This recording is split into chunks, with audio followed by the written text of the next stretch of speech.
தொடர்பென இனி விரிவான உள்நாட்டு செய்திகள்.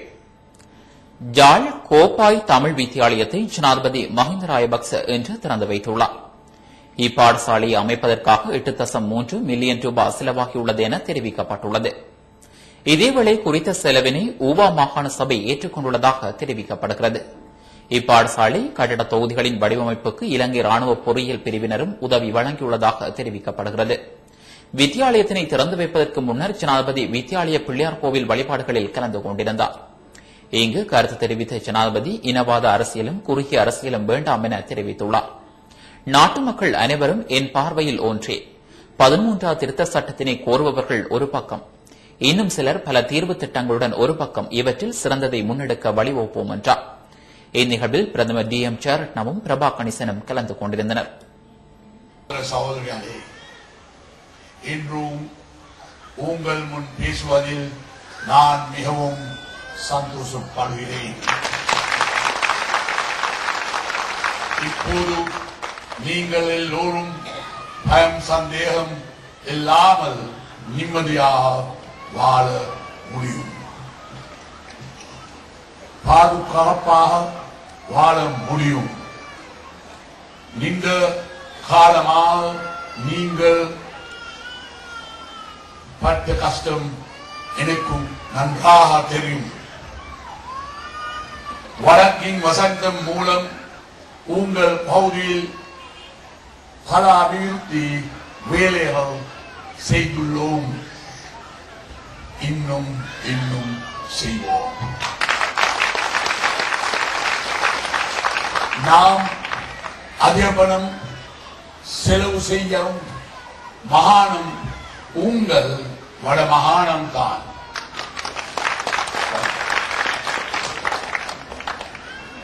உங்கள் பகுதியில் கலை வசதி, வீடு வசதி, மின்சார வசதி, விவசாய வசதி, சுகாதார வசதி, பாதைகள் எல்லாம் செய்துள்ளோம். இன்னும் பல வசதிகள் வழங்குவோம். உங்கள் பிரதேசம் முக்கியமாக கல்வி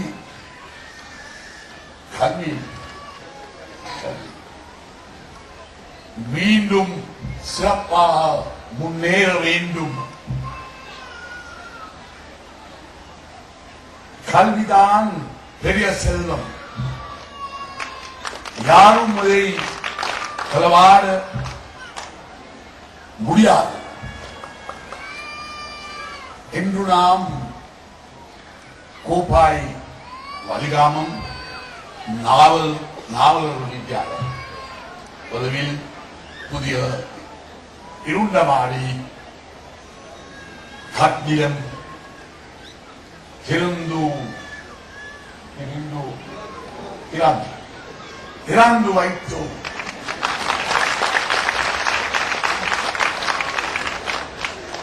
உப மாகாண முதலமைச்சர் சசீந்திர ராஜபக்ஷ அவர்கள் மூலம் உப மாகாண சுபையும் உப மாகாண மக்களும் வடமாகாணத்திலே அதற்கு வழங்கிய பரிசுதான் அது. கல்வி, காணி, தொழில் வசதி எல்லாம் மிக மிக முக்கியம். நீங்கள் எல்லோரும் சிறப்பாக வாழ வேண்டும், எல்லா வசதிகளும் பெற வேண்டும். இனவாத அரசியல் இனிமேல் வேண்டாம். குறுகிய அரசியல் நோக்கம் இனிமேல் வேண்டாம். இனம், மதம், குலம் பார்த்து நாம் சேவை செய்ய மாட்டோம். எல்லோரும் ஒரு தாய் மக்களே. உங்களை தவறான வழியில் கொண்டு செல்ல முயற்சி இடம் பெறுகின்றோம். நீங்கள் அதற்கு அகப்பட வேண்டாம். இனிமேல் இந்த நாட்டில் பயங்கரவாதம் வேண்டாம். இன்று உங்கள் பகுதி காணிகளின் விலை என்ன என்ன நன்றாக கூடியுள்ளது. காரணம் என்ன? இன்று வருமானம் எல்லா நாளும் முன்னேற வருகிறது. வடக்கின் வசந்தம் வேகமாக செயல்படுகிறது. அன்பர்களே, உங்கள் பிள்ளைகளின் எதிர்காலம் பற்றி நீங்கள் யோசிக்க வேண்டும். அதுதான் முக்கியம். அவர்கள் தான் உங்கள் கண்கள். இந்த நாட்டிலும் சர்வதேச ரீதியிலும் அவர்கள் முன்னேற வேண்டும் என்ற தீர்மானம் எடுத்தாலும் நீங்கள் புத்தியுடன் செயல்பட வேண்டும். புத்தியிட்ட முழுக்கிறது என்றோடு உங்கள் கிராமம் முன்னேற வேண்டும், உங்கள் நகரம் முன்னேற வேண்டும், உங்கள் பிரதேசம் முன்னேற வேண்டும். அதுதான் நமது தேவை. அன்றாடே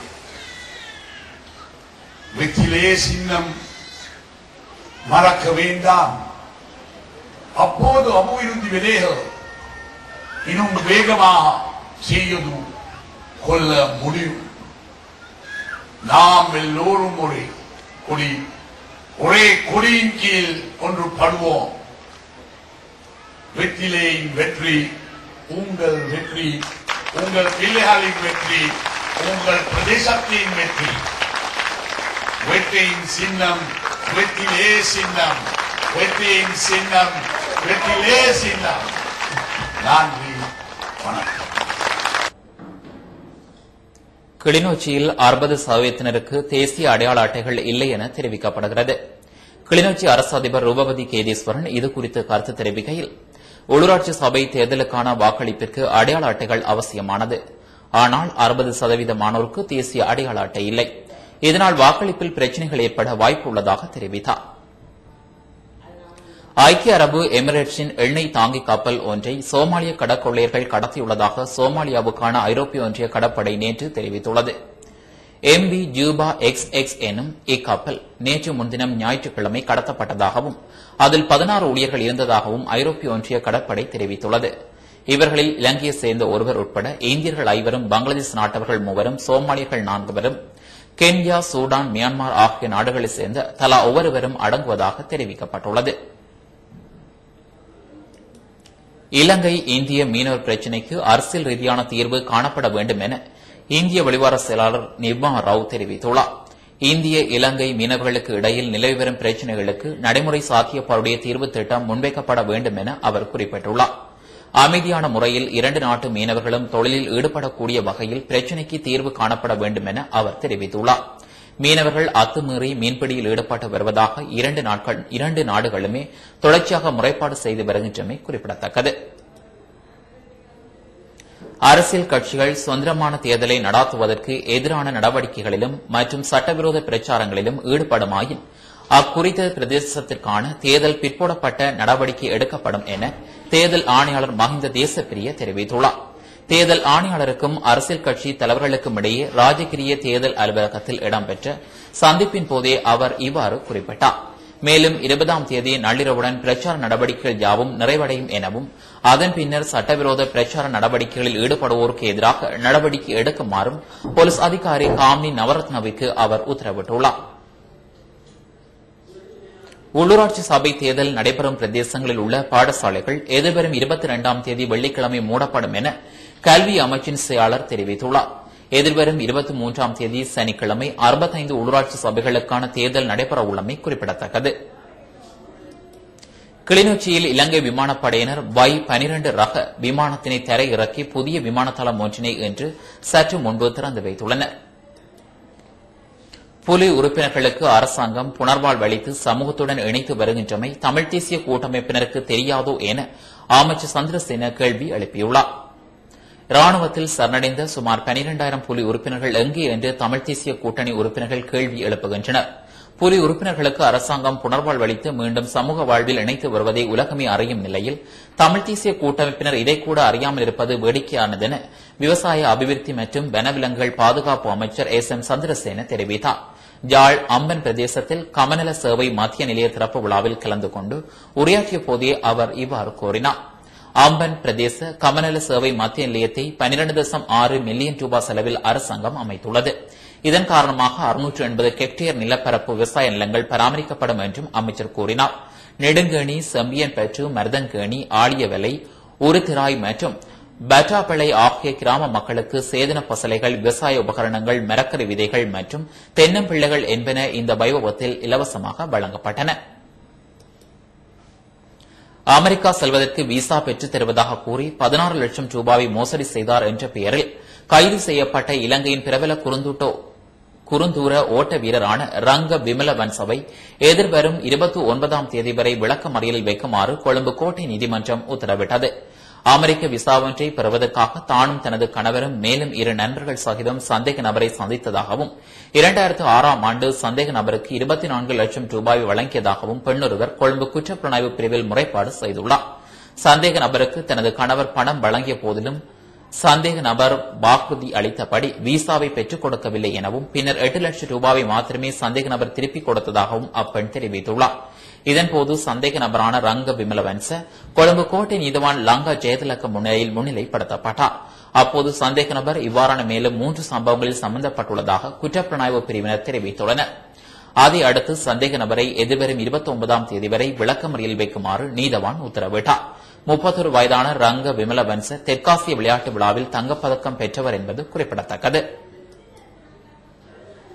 23ஆம் தேதி நடைபெறவுள்ள உள்ளூராட்சி சபை தேர்தல் தொடர்பில் இடம்பெற்ற தேர்தல் வன்முறையுடன் தொடர்புபட்ட 96 பேர் கைது செய்யப்பட்டுள்ளதாக தெரிவிக்கப்பட்டுள்ளது. மேலும் தேர்தல் வன்முறைகள் தொடர்பாக 70 முறைப்பாடுகள் பதிவாகியுள்ளதாகவும் தெரிவிக்கப்பட்டுள்ளது. இதேவேளை தேர்தல் சட்டத்துக்கு விரோதமாக பிரச்சார நடவடிக்கைகளில் ஈடுபடுத்தப்பட்டிருந்த 22 வாகனங்களையும் போலீசார் கைப்பற்றியுள்ளனர். நாட்டின் சகல மக்களினதும் மனித உரிமைகள் உறுதிப்படுத்தப்பட்டுள்ளதாக அமெரிக்காவிற்கான இலங்கை தூதுவர் ஜாலிய விக்ரமசூரிய தெரிவித்துள்ளார். எந்தவொரு இன சமூகத்திற்கும் பக்கசார்பான முறையில் மனித உரிமை சட்டங்கள் அமுல்படுத்தப்படவில்லை என்பதனை அமெரிக்கா புரிந்து கொள்ள வேண்டும் என அவர் வலியுறுத்தியுள்ளார். இலங்கையில் மனித உரிமை கோட்பாடுகள் நடைமுறையில் அமுல்படுத்தப்படுவதாகவும் மேற்குலக நாடுகளில் அவை வெறும் எழுத்து மூலமான ஆவணமாக பேணப்படுவதாகவும் அவர் சுட்டிக்காட்டியுள்ளார். சில மேற்கு ஊடகங்களும் மனித உரிமை அமைப்புகளும் இலங்கை தொடர்பில் பிழையான கருத்துக்களை தொடர்ந்தும் வெளியிட்டு வருவதாக குறிப்பிட்டுள்ளார். தற்போது இலங்கையில் மக்கள் அச்சமின்றி வாழ்ந்து வருவதாகவும் அதற்கான பின்னணியை அரசாங்கம் ஏற்படுத்திக் கொடுத்துள்ளதாகவும் அவர் சுட்டிக்காட்டியுள்ளார். பஹ்ரைனில் ஏற்பட்ட தீ விபத்தில் உயிரிழந்த இலங்கை பெண்ணின் சடலம் இன்றிரவு நாட்டிற்கு அனுப்பி வைக்கப்பட உள்ளதாக தெரிவிக்கப்பட்டுள்ளது. தீக்காயங்களுக்குள்ளான போஷந்தி துஷாரி குறுப்பு என்ற இலங்கை பெண் சல்மானிய வைத்தியசாலையில் அனுமதிக்கப்பட்டு 8 நாட்களின் பின்பு கடந்த செவ்வாய்க்கிழமை சிகிச்சை பலனின்றி உயிரிழந்தார். அண்மையில் புதிதாக கணவருடன் வீடு மாறிய இவர் வீட்டினை சுத்தம் செய்து வீட்டு நிலவிரிப்பினை ஒட்டுவதற்காக டின்னரினை நிலத்தில் ஊற்றி ஒட்டுவதற்கு தயாராக இருந்தபோது மின் தடைப்பட்டுள்ளது. வெளிச்சத்துக்காக கணவர் லைட்டர் மூலம் நெருப்பினை தூண்டிய போது டின்னரில் தீப்பற்றி இலங்கை பெண்ணின் ஆடையிலும் தீப்பற்றி அவர் தீக்காயங்களுடன் மருத்துவமனையில் அனுமதிக்கப்பட்டமை குறிப்பிடத்தக்கது. சிறிய இடைவெளியை தொடர்ந்து இந்திய செய்திகள் தொடரும்.